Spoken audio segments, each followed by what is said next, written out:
Welcome back to Catholic Cinema Crusade. This is episode 43, and today we're going to be talking about some great kids' movies you can watch during the Advent break. So stick around.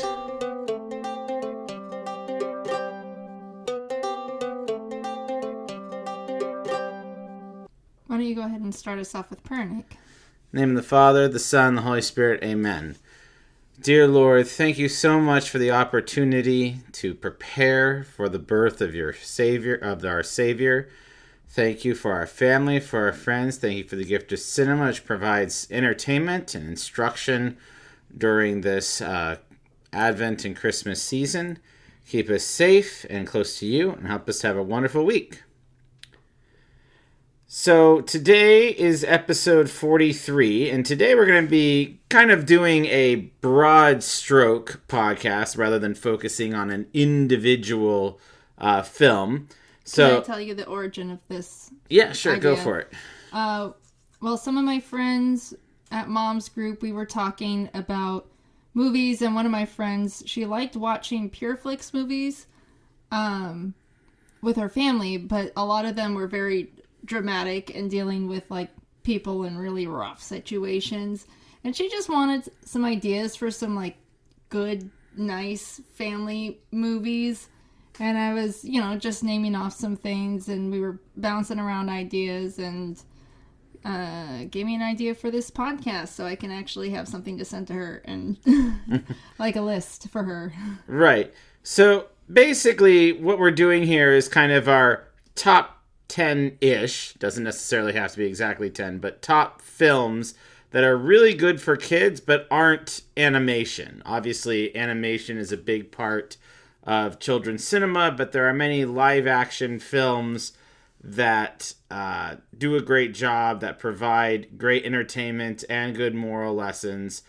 So we'll start with this basic question. What is a children's movie?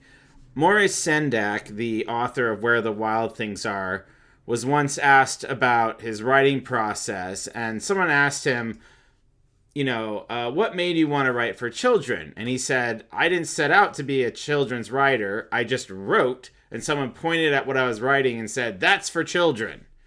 So when you talk about a kid's movie, what makes a film specifically for kids, and then what makes a good children's movie? I think the way I usually answer this is pretty simple. What do my kids enjoy? We have 5 kids now, from early preteens all the way to, under 2. And so we've had some experience kind of looking at what children enjoy. So Violet, what are some of the things about a good film that do you think kids enjoy, or what are they attracted to? Our boys definitely seem to like a lot of action. Right. We were watching Home Alone tonight with them, and they were like off playing during all the boring parts, and then every time because they'd seen it before, so anytime they knew something funny was going to happen, they came back and sat down, and they're like, oh, quiet, watch. Yeah, ha, ha, ha, ha, ha. Yeah, so certainly things that are exciting, things that are action-packed, things that have a lot of fighting or explosions. I think especially in boys, there's this desire to be a hero, to go on a great adventure, to do something courageous and brave, and to do something hard and accomplishment and come through with it. There's this real desire to prove one's mettle, as it were. So I definitely think that's part of it. Something else that I noticed is that kids like humor, especially, so they laugh. They, of course, like slapstick and physical comedy. I think kids are naturally attracted to that. They also like, and I was trying to think how to put this exactly. It's not that they like things to be happy. You don't always have to have characters go through everything good. I think it's actually healthy for them to see characters go through struggles or sometimes experience death or suffering. But they like it when happy things happen, when characters are rewarded for doing good. and evil characters are punished for doing evil. They want to see moral righteousness prevail, essentially. And the other thing that I think is really important is, and this is, a constant struggle, especially in the Christian cinema worldview, is that it needs to be entertaining. Obviously, it needs to have some sort of good moral lesson. It needs to not promote things that are immoral or inappropriate. But it also needs to be entertaining. It needs to be fun. It needs to be something that can be repeated. There was one of the criterion I thought of when I was putting this list together is, when I was a kid, what were the movies I could watch over and over and over again and never get bored and kind of get excited? Like you said, Violet, like when they were watching Home Alone, it was like, okay, they knew this one certain part was coming up that was really funny or they really liked, and so they came together and they sat and they watched it. And the fact that they knew that was going to happen didn't really spoil their enjoyment of it. So these are all qualities that I think work for a really good children's movie. You're missing one important thing. What's that? The heart. Yes. Well, I kind of touched on that. Good story has to have heart. Yes. And what does it mean to have heart? To have something important happen, which you kind of touched on, but it's got to not just, doesn't have to just be something important, but it has to touch the children in their center. Good. So yes, that's very true. It needs to be something that motivates them to do good, to want to be a good person, and and makes them feel uplift and ready to enter into the world and do good. And animation is great for this.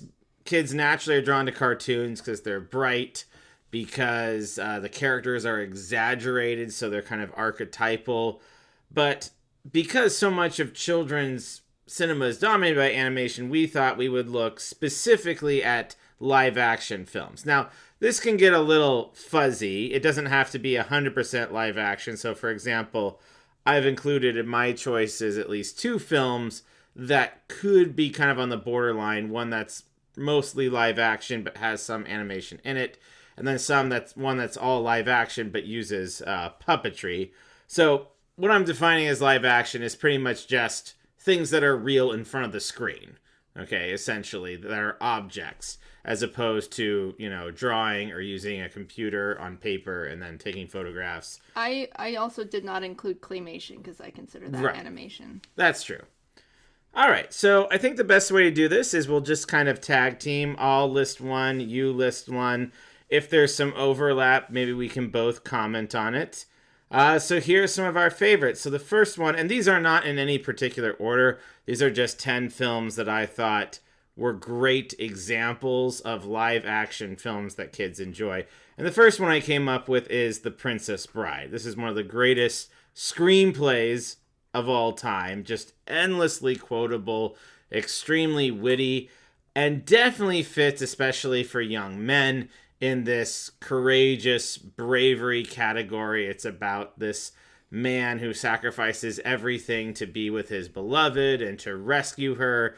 And it's got fighting, and it's got humor, and it also is a really good family film because it all takes place in kind of the context of a grandfather and a relationship with his son.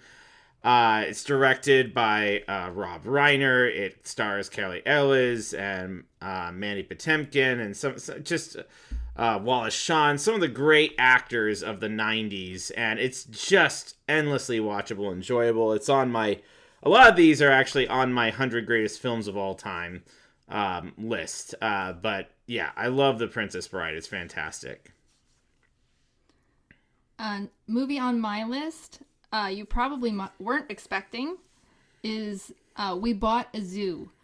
That was one of those movies that, for whatever reason, got played pretty frequently when I worked at the assisted living facility. So I've kind of seen it a few times. And that's about a widower who buys a zoo, and he takes his children over, to the zoo, and they got to get it fixed up and ready to go. And it's the relationship, of course, between the dad and the kids, and them reconciling and pushing through and dealing with their suffering together. But then you got all these animals. That's really fun. So, I didn't even look up all the actors for this, but Isn't Matt Damon in this? Yes, it's Matt Damon. You're right. So yeah, it's well acted. It's a good story. I don't know if we've shown it to the kids yet. They're kind of right, like especially like the younger kids. But Emily might like it because of all the animals. I vaguely remember when this movie came out. I was looking through your list. This is the only one on your list I have not actually seen. I have not seen this movie. Oh, maybe we should see. So it for we a movie should night one night. probably do a movie night on this. So my next film is the 1993 classic Homeward Bound. This is actually a remake of a Disney film from the 1960s, very loosely based on a real story. And this is about three pets who they think accidentally get left behind while the family goes on vacation. So they think, something's gone wrong. Their family has abandoned them. This is in a whole genre of films where you have pets who have like voices in their heads and you hear their dialogue and the animal actors act on screen. So it's a golden retriever dog, it's a bulldog dog, and then a Himalayan cat. Played to great effect by Michael J. Fox and Sally Field. And it's just one of those films, again, I remember watching this just over and over and over, wearing out the magnetic tape on the VHS. I was mad you put that on your list because I really like that movie too. Yeah, it's a really great film. Anything with animals, kids love animals. And it's you mentioned heart. This is a really heartfelt film. And as I was doing this list, I was thinking about, so Chase is the bulldog played by Michael J. Fox. He actually has a really interesting character arc. Yeah, he does. Like, he has this intense hero's journey, and he starts off kind of rebellious, doesn't really care about his family, is just kind of there for the food. But he kind of learns to appreciate his family and accept that he has this home. It's really kind of beautiful. Great movie. I picked Honey, I Shrunk the Kids, but really I would say all three of those movies, Honey, I Blew Up the Kid, Honey, We Shrunk Ourselves. Again, good story about family, well acted. This kind of nutty scientist accidentally shrinks the kids. And then the kids, he doesn't realize they shrunk him, and the kids have to like kind of figure out how to communicate to the dad. Hey, we're small, help us! And they gotta battle off the ants, which are ginormous and stuff, and all that kind of stuff. So again, it's another one about family, right? You're learning to appreciate your family, and that was, like you said, that was another one that, like, all three of those movies, especially Honey, I Blew Up the Kid. Like, I don't know what it is about Giant Baby that is just so fascinating. But all three of those movies, I watched over and over as a kid. And we recently watched Honey, I Shrunk the Kids with our kids. And the one thing that really struck me, which I never really thought about, because I hadn't seen it since I was much younger, was the score was really good. It's an early James Horner score. And it was executive produced by Steven Spielberg back when he was producing like every other film in Hollywood in the 90s. And it just had this amazing score. I was really impressed. So the next film I have is the 1939 film Wizard of Oz. My grandmother, Mary Danovich, who died a couple of years ago at the age of 98, saw this in the theater when she was 17. She remembers seeing this. And honestly, it even decades and decades later, it holds up really, really well. The characters are great. The colors are gorgeous. The idea of family and, coming back home and working to come back home and achieve. It was kind of this Herculean sort of thing. She has to complete all these various labors, has to go through all these challenges, almost like a puzzle, to get back home. But it's just a gorgeous film. It's got all these funny characters, the Tin Man, the Lion, the Scarecrow, and they got great personalities. It's just a classic. And I know film nerds like to, do all these weird rabbit hole analyses on this film. For some reason, it's one of these movies like The Shining that people just get really attached to.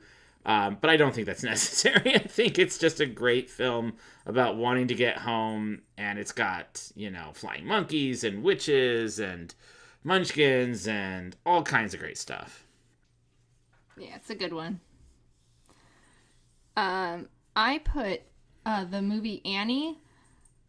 There's multiple versions of it, including one that came out like in the 2010s. 2014. 2014. Okay.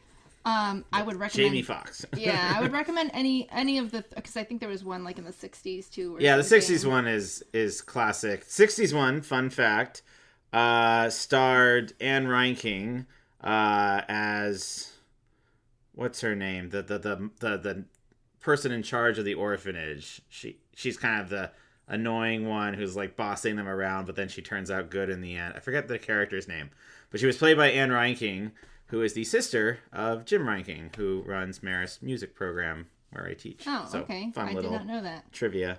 But yeah, any of the three really. Because, it's the same music. That's what's, one of the things that's so great about it. It's the same story, just different actors and different, art direction. But I don't know. I like all of them. So my next choice is one, and I mentioned this at the top, that has some animation in it, but I still consider live action, and that is the 1964 Disney film Mary Poppins. This was the first film that Walt Disney got an Oscar nomination for Best Picture. It was actually nominated for 13 Academy Awards, and it's one of the greatest films ever made. Yeah, it's definitely top 5. I've been kicking around my 100 Greatest Movie book for a long time. It's eventually going to get published, but I'll just let you know this is in the top 10. It's one of the greatest films of all time. It's a glorious technical achievement, especially at the time, for the special effects. Of course, Julie Andrews gives probably one of the greatest performances ever captured on screen. Same with Dick Van Dyke.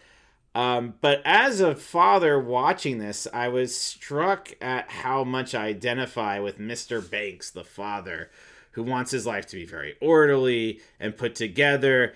And when you're a kid watching this, you think he's kind of stuck in the mud and, he doesn't want to play and have fun. But as a dad, I'm like, he just cares about his family. He wants his job to be good and he wants things to work well. It's not that he doesn't care about his kids. It's just that he doesn't really know what he's doing. And then, of course, by the end, everything turns out.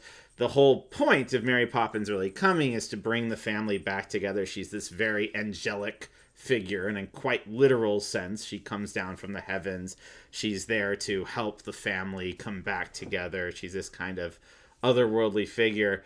And it's just a beautiful Christian parable. And just like every song in that show is good. And it's fun, and the dance sequences are fun, and my kids love it. It's so great. Just every scene in that movie just pops. I still think it's Disney's best work, and I mean Walt Disney specifically, amongst many great films that he made. Yeah, it's one of a handful of perfect movies. Right.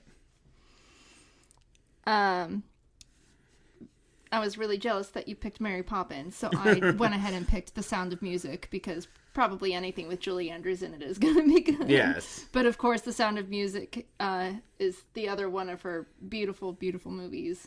Came out the next year, 1965. Oh, that's true. It is, huh? Yeah, she had back-to-back Oscar nominations. So Sound of Music is a classic musical about a nun who becomes a nanny, or is she a novitiate? She's a novitiate. She's a novitiate. Right? She's a novitiate who becomes the nanny for a widower and his children during in late 30s Austria, in Austria, right? yeah. Late 30s. So just before World War II. Right, and so you see kind of the rise of Nazi Germany and kind of from a distance, and again, another, like, hey, I'm kind of noticing a pattern here with our movies about family right. and love, and it's a beautiful story. Yeah, and it's a true story, about this family of singers, and it's interesting, the historical context, which is really great, but it's also just, again, a great story about a family coming together and about the power of music to express one's feelings and what's happening. And again, every song in that musical is fantastic, and it's just a beautiful film. So next I have kind of a stand-in film. I'm a huge Muppet fan, and I put the Muppet Movie just because it was the first one. I don't even think the Muppet Movie, this is 1979, is even the best of the Muppet movies. For me, that would probably be either Muppet Treasure Island or Muppet Christmas Carol, which are both on the 100 best films of all time list. But, oh my gosh, Muppet, with the exception of maybe Muppets from Space, pretty much every Muppet movie is just really fun, really great. They each have their own special little moments. Like, I'll just give you one little one, and then this will be like in The Great Muppet Caper, Miss Piggy is having this song about how she's in love with two different people, Kermit the Frog and then the villain of the story, and she's, you know, in this like synchronized seeming sequence. Oh, I remember that. And she has this classic thing where there's like two bubbles over her head, one of Kermit and one of the villain, and they're both singing to her. And then the song ends and she realizes she's like fallen in the fountain, she's covered in water, and then she realizes that the villain has planted jewelry on her that's stolen, so she's being arrested. And as she's being led out, she's like, "No, you did it. And that wasn't even your real singing. You were dubbed." And then they take her out. It's just this, they're so good at meta humor. They're just so good at it. So yeah. I know you put a Muppet film. Island. Okay, so you put Muppet Treasure Island. Because that is the best Muppet movie. So I feel like if you're going to have a Muppet movie to represent all Muppet movies. Yes, that is just, it's mid-90s Muppets. There wasn't anything better. Like, just Muppet Christmas Carol, Muppet Treasure Island, Muppet Masterpiece. I forget the name, but they did one of like, it was like a theatrical production where they had the elves and the shoemaker and the Three Little Pigs. Muppet Classic Theater. Yes, they had this straight to VHS one. Gosh, just so much fun. So good. All right, your next pick? Well, Muppet Treasure Island. Oh, Muppet Treasure Island. Okay. So the next film I have is kind of going along with Homeward Bound, is the 1995 film Babe, starring, Babe the pig. This story about a pig that wants to be a sheepdog. Written and directed by, of all people, George Miller of the Mad Max franchise. He's very weird. He has the Mad Max franchise, which is just very edgy, very intense, very R-rated. And then he has Babe and Happy Feet. So I don't know how he kind of fits all of that in. But just a really fun film. Again, kids love animals. This great story. I love Farmer Hoggett and just his quiet wisdom, played brilliantly by James Cromwell. Fun fact, the tallest person ever nominated for Academy Award. He is 6'8". Just a brilliant performance, a brilliant film. One of these tearjerker films where you don't think the pig is going to make it, and then he makes it to the show trial at the end, and everything goes perfectly, and everybody's cheering and clapping. It's just, it was such a wonderful film. My next one is Charlotte's Web. There was a live-action version of Charlotte's Web starring Dakota Fanning. Mm-hmm. And, Dakota Fanning's a very good actress, especially, when she was a child actress. And Charlotte's Web is another classic, beautiful story. And, again, going along with the animals here. So, yeah. I haven't seen the Dakota Fanning live action one. I saw the cartoon one from like the 70s. Right. So I'll have to check that one out. So next I have the first two Harry Potter films. Harry Potter and the Sorcerer's Stone and Harry Potter and the Chamber of Secrets. Now, if you watch all those films together, I think you can agree that the first two films just feel kind of set apart from the rest. Yeah. And they're, for example, they have Richard Harris playing Dumbledore, and then Yeah. he passed away, and Michael Gambon took over the role. You also have Chris Columbus directing those two, and he served as a producer for the rest, but he didn't direct them. You also have Harry and Hermione and Ron are rather young. You also, they were the only two that were PG. All the rest were PG-13. Right. So again, just very childlike. You know, there's still stakes. There's still problems and things they have to overcome, but it's not like kind of the rest of the films, which are all very good. They're just more kind of in the preteen or teen age than like young children. This has a very whimsical, magical feel to it. It's this kind of thrill of discovery, like when you're a little kid and you're figuring things out all the time, and it just has this very enchanted feel to it. Of course, John Williams does an amazing job with the score on both of them. So the whole series is really well done, but the first two, especially for small kids, I think are really good. Yeah. I also would add the Chronicles of Narnia. There's a few Chronicles of Narnia movies. Not all of them have been made into movies, but certainly The Lion, the Witch, and the Wardrobe. That's another good one, and it's a great book to have on screen and for kids to watch and enjoy. And I know they don't watch it a lot here, but I know they watch it a lot at their grandparents' house and they like it. Mm-hmm.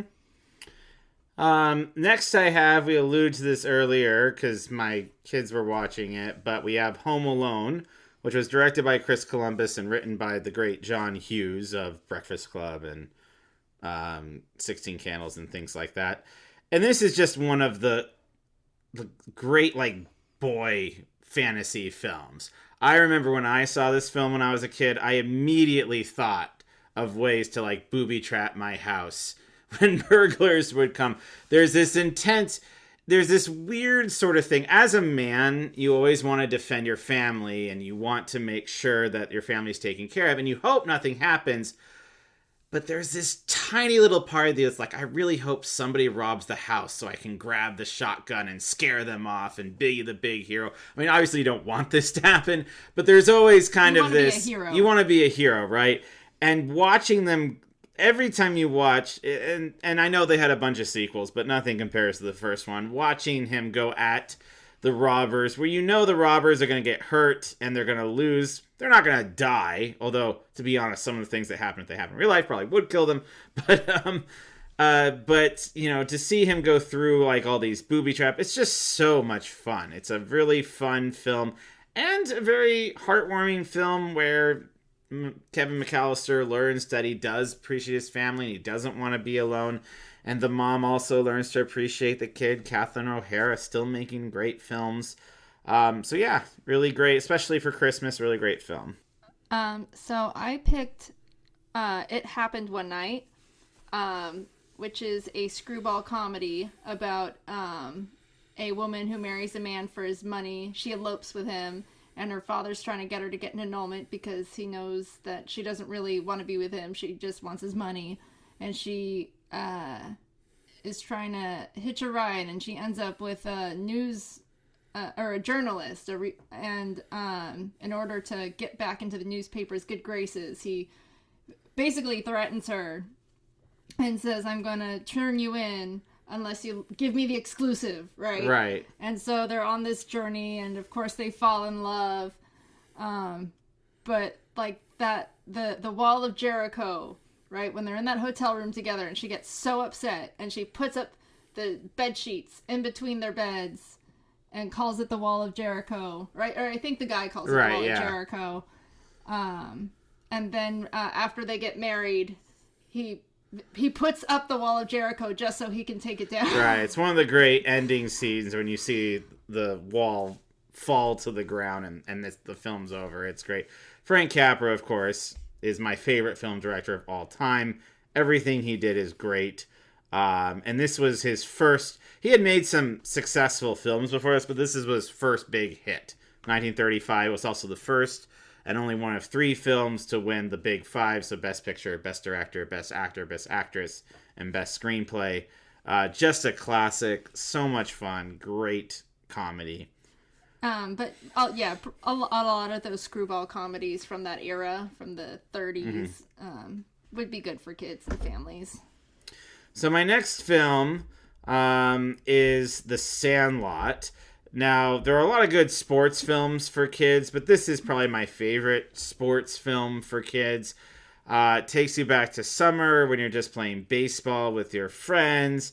And it's about making friends and making a team in a very literal sense, but also just the fun of youth. So they have this task. They have to get this baseball signed by Babe Ruth back. And of course, there's this horrible dog guarding it. And what I love about the progression of this is when you first hear about the dog, and even when they show the dog, he really does look like a monster. Like he's the size of a truck. And he's got these giant teeth, and you're convinced he could kill these kids without even moving. And then by the end, you realize it's just a dog. Like, it's literally just a normal dog, but it's their imagination. It's right. that kind of idea that puts all that in there. And there's so, like a Muppet film, there's so many just little brilliant moments, whether it's them getting in trouble at the pool or them getting sick because they tried chewing tobacco, or the final little chase scene between Benny and the dog. Just so many great little moments. So a sports movie that I picked was Cool Runnings, about the Jamaican bobsled team, and it's just such a great movie. The underdog story, and there's a couple moments where you're like, okay, this probably didn't happen. They probably just added that for drama and exaggeration, but it's still a great movie. And who doesn't remember Feel the Rhythm, Feel the Rhyme, Get on up, it's bobsled time. Cool Runnings. Yeah, that's another great one from the early 90s. So my next one is the original Star Wars film. Now, the whole original trilogy, Empire Strikes Back, Return of the Jedi, they're all fantastic. They're all classics. They're some of the greatest films that ever exist. But there's a reason it stands the test of time, because they are archetypal in a very real sense. I mean, George Lucas went back to James Campbell, Hero of a Thousand Faces, and there's so much about this that seems very simple. Black and white. Luke Skywalker wears white. Darth Vader wears black. The ominous music for the bad guy. The sweeping music for the good guy. This kind of religiosity that's in it with the Force and the things that bind us together. It's very Shakespearean in its outlook. It's like family generational ties and big moments and dramatic things. And all of that, on one hand, is very unoriginal, but just the way he combines it with the sci-fi genre and the Western genre and puts it all together, it's hard to overestimate. Like, I wasn't there when Star Wars comes out, but I talked to my parents, who saw it in 1977, and my dad just said there was nothing like it. Like, you can't even, like, you'll never have an experience of what it was like as a 20-something watching Star Wars for the first time. It was so far ahead, not just in its special effects, obviously, but in its sound effects and its design. And according to him, in the 1970s, people at that time, people were very cynical. They were just after Watergate. The economy was not doing well. And then here was this film that was just, here's good, here's evil, good is going to prevail. It's not complicated. You can cheer. And kids love it. They love the lightsabers. They love pretending to be a Jedi. They love even playing the villain and playing the big bad guy. It very much feeds into this little kid kind of idea. Now, I made my list in a rush, and I added the Page Master, and I realized most of that movie is animated. Not all but of it. Not most all of it. So the Page Master is about a boy who he's got a lot of anxiety and fears, and he ends up in the library one stormy night, and he falls into the mural in the library, and he becomes basically like a storybook character, which is when it becomes animated. So it's So kind of like the Wizard of Oz, how they use like black and white. They used, real life and animation to kind of differentiate between the worlds.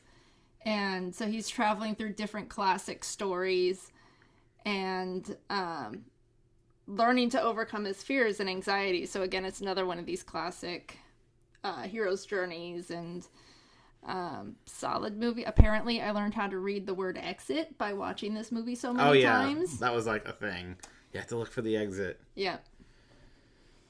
So my last film I have here is Willy Wonka and the Chocolate Factory. Now, our kids like actually both versions, the 1970s Gene Wilder version and the 2005 Johnny Depp version.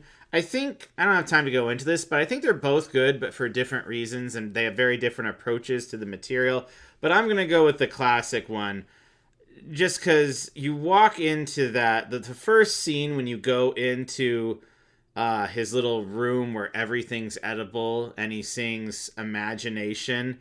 Just, it's like going into the Wizard of Oz, the Land of Oz for the first time. Just, it's so gorgeous. The art direction, the design, what I love about the original Willy Wonka, which isn't quite so much with the newer one, is it feels kind of like a grim fairy tale. It feels dangerous. Gene Wilder is fun, and it's great to go in this chocolate factory, but kids are getting kind of picked off one by one, and you never really figure out what happens to them. There is kind of this, idea that if you commit a moral evil, something bad is going to happen to you. And I think that's a really healthy thing for a child to understand, that sin has consequences, and being good and being honest and, making the right decision, which Charlie does at the end, also has good consequences as well. It's a really great fantasy story. Some of the songs are actually not that good, but there are a few that stand out. The Candyman, Imagination, that are really good, and it's just a gorgeous film to watch. To balance it out, I'm just gonna throw out Pirates of the Caribbean. Oh yeah, I didn't think of that one. Yeah, I mean, that's kind of more for older kids, but I never, ever, ever get tired of watching Curse of the Black Pearl. And Nathan likes the Pirates of the Caribbean. That's kind of like our thing. If it's just the two of us, we'll watch a Pirates of the Caribbean movie. And I like all the movies. I just like Captain Jack Sparrow by Johnny Depp. So I like all the movies. As long as he's in the movie, the Pirates of the Caribbean movie, I will watch it. But Curse of the Black Pearl is just a classic. Like, that's another one of those movies. I just like, the last time I watched it, I'm like, I cannot find a single flaw in this movie. Yeah, I saw that the summer between junior and senior year, and I remember halfway through the film thinking, I'm watching one of the great performances of all time. Like, it was just that good. Yeah. Like, it's rare where you're watching a film and you're just like, man, I cannot believe how good this is. But that was there. And it wasn't so much, I mean, it is a really good film, but just his performance is legendary. It's just one of the best characters great ever. Performances of all time. So that kind of ends our discussion. Again, this is just kind of a fun list. We don't have any deep things or theological reflections, except to say that watching good films together is a great way to bond with your family, and especially if it's a religious theme filmed, you can use it to teach them important lessons, or even if it's not explicitly religious, just the good moral themes. And remember that cinema is literature. Cinema is teaching about the world. It's learning important skills to go out in terms of, who you are and what God has intended for your life. And great films can also be a part of that, especially as we head into Advent and Christmas and New Year's and all of that. This is a wonderful opportunity to find some good films and share it as a family. So make sure you like and subscribe to the podcast, and make sure to leave a comment at CatholicCinemaCrusade.com. I would love to hear your suggestions for your favorite live action films for kids. If you comment, we'll definitely talk about it. Yeah, this list is definitely not exhaustive. I'm sure we're missing a bunch of live action movies. Oh yeah. I was like scouring like lists for ideas, and I'm like, I know I'm missing some good stuff. Yeah, I had to whittle it down just a bit, and still the podcast is kind of long, but that's fine. So I hope from Violet and I that you have a very blessed Advent as you prepare for Christmas, that you stay warm and healthy, and that you share time with your family. God bless, and we'll see you next time.